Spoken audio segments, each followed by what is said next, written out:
Oke, selamat malam menjelang pagi. Kembali lagi dengan channel gua, Febrian Muhammad Iqbal, driver online. 1, 2, 3, 4, 5, 6, 7, 8, 9, 10. Berisik ya. Hari ini gua ada di CBD mau arah balik.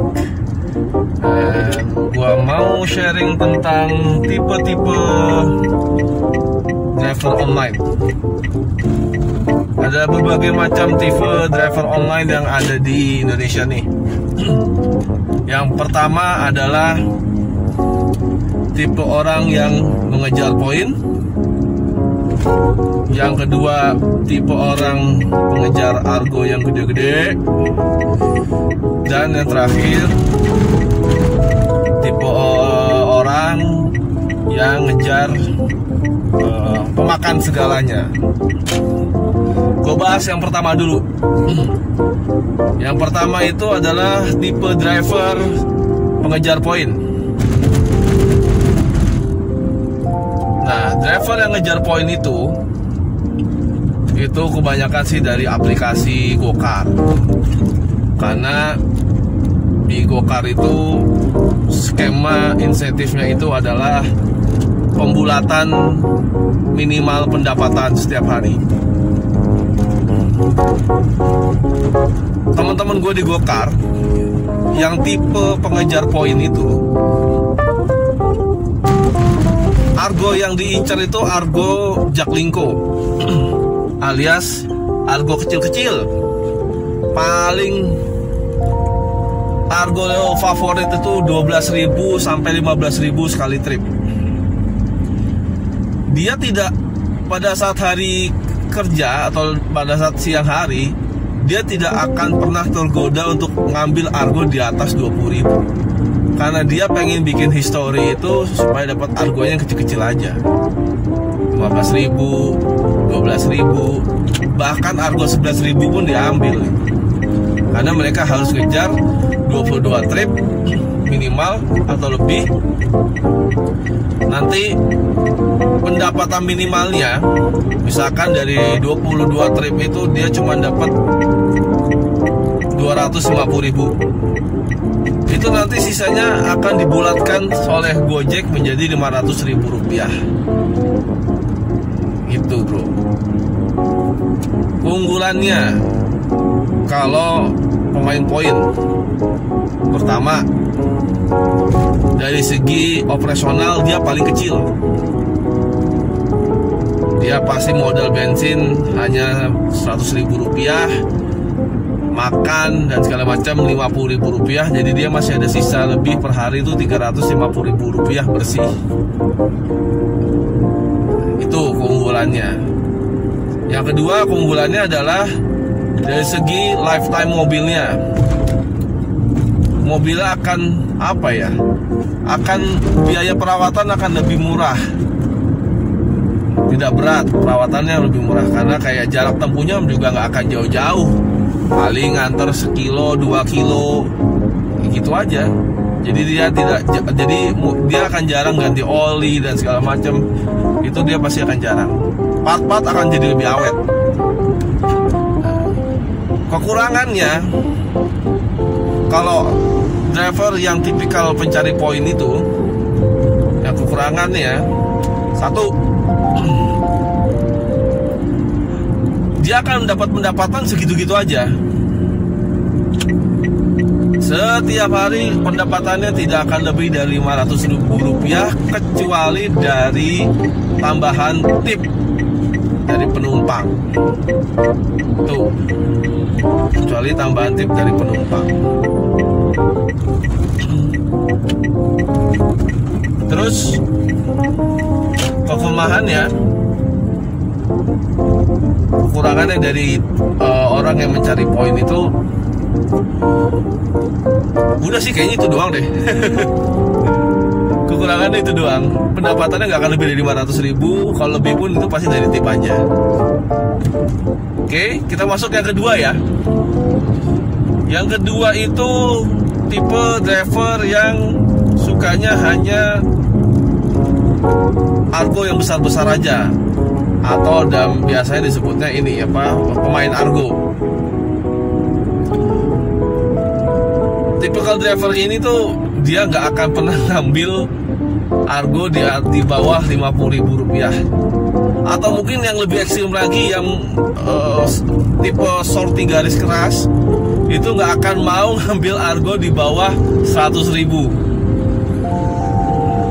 Mereka akan cari argo di atas 100.000 dan mencari arah yang mungkin tidak macet, gitu bro.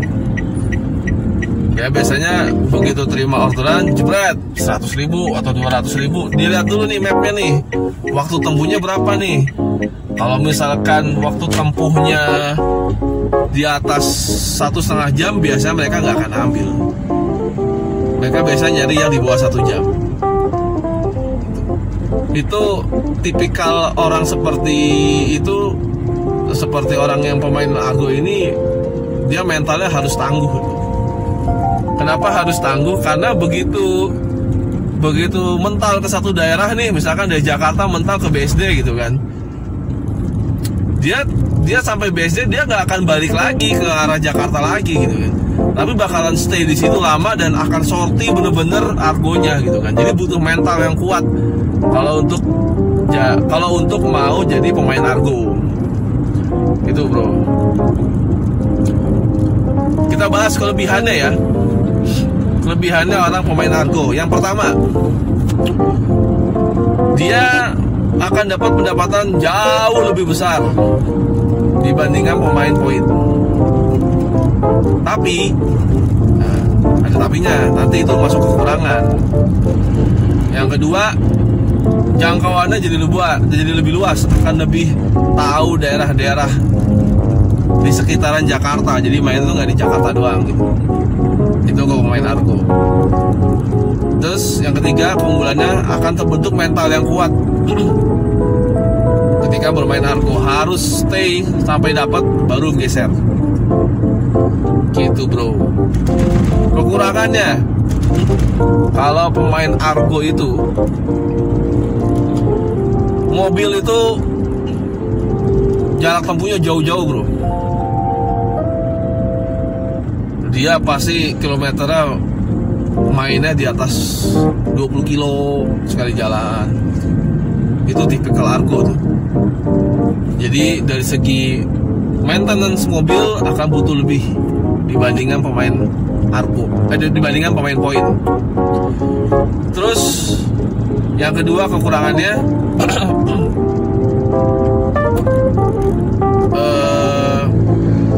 nggak mesti dapat gede terus.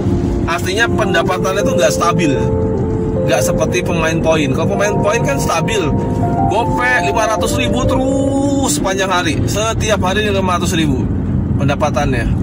Nah kalau pemain argo nggak mesti dapat stabil, misalkan 800.000 atau 900.000 terus, nggak. Ada saatnya dia dapat gede, ada saatnya dia dapat malah di bawah pemain poin, misalkan cuma dapat 300 hari itu. Tapi mereka biasa aja gitu. Pemain argo itu biasa aja gitu. Hari itu nggak dapat di atas 500 itu mereka nggak sedih, biasa aja gitu. Karena mentalnya udah mental baja dia itu. Itulah tipe kekurangannya pemain argo. Dan yang ketiga adalah pemain pemakan segalanya. Yang ini nih, dia nggak peduli poin, nggak peduli argo, pokoknya semua argo dimakan, mau jauh mau dekat itu dimakan, mau macet mau enggak hajar terus. Itu tipikal pemain pemakan segala argo gitu kan, pemakan segalanya. Jadi dia makan argo kecil, makan argo gede, dimakan semua dia. Nah itu biasanya pemain argo itu pemain segalanya itu aplikasinya bisa pakai Grab, bisa pakai Gokar, atau bisa pakai Maxim, atau pakai InDriver. Nah balik lagi, kembali ke belakang sedikit. Untuk pemain argo biasanya aplikasi itu Gokar sama Grab. Cuman kalau Gokar itu keunggulannya tuh kalau kita nggak ngambil Argo itu dia nggak mempengaruhi rating sih. Kalau Grab itu mempengaruhi rating. Kalau InDriver nggak ngaruh juga gitu. Nah, terus kalau pemain pemakan segalanya, keunggulannya itu yang pertama, rating dia akan selalu bagus di aplikasi. Pasti dia akan masuk kategori driver bintang 5. Nah, kalau dia nyalain Autobid ya, pasti dia akan prioritas untuk dapat pekerjaan. Karena satu, historinya bagus, semua Argo diambil, ratingnya bagus, itu akan mempengaruhi orderan atau job yang dia bakal terima. Karena komputer pasti akan memprioritaskan untuk ngasih Argo, ngasih driver yang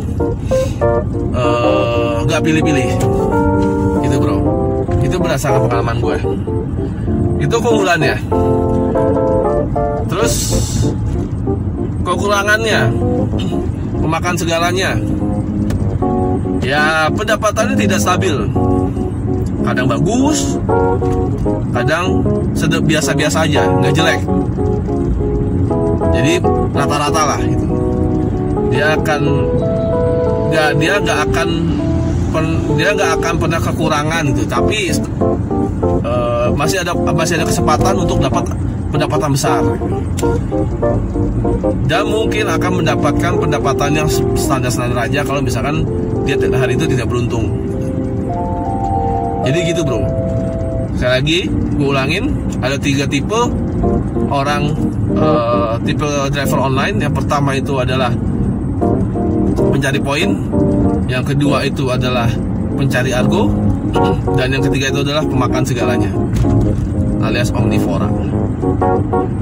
Itu aja sementara pengalaman gue yang gue share ke teman-teman. Silahkan bagi teman-teman yang baru mau bergabung ke dunia online atau baru masuk ke dunia online, pilihlah salah satu tipe dari driver online. Semua itu kembali ke pribadi masing-masing sih, kembali ke cara pandang bisnis masing-masing. Jadi ini hanya berdasarkan pengalaman aja. Oke, itu aja dari gua untuk video kali ini. Terima kasih sudah menonton.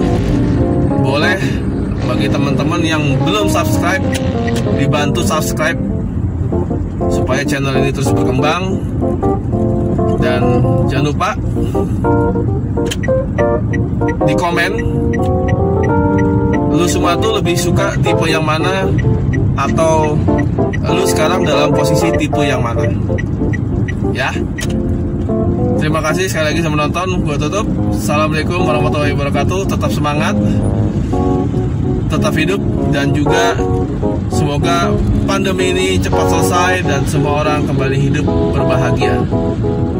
Thank you. Assalamualaikum warahmatullahi wabarakatuh.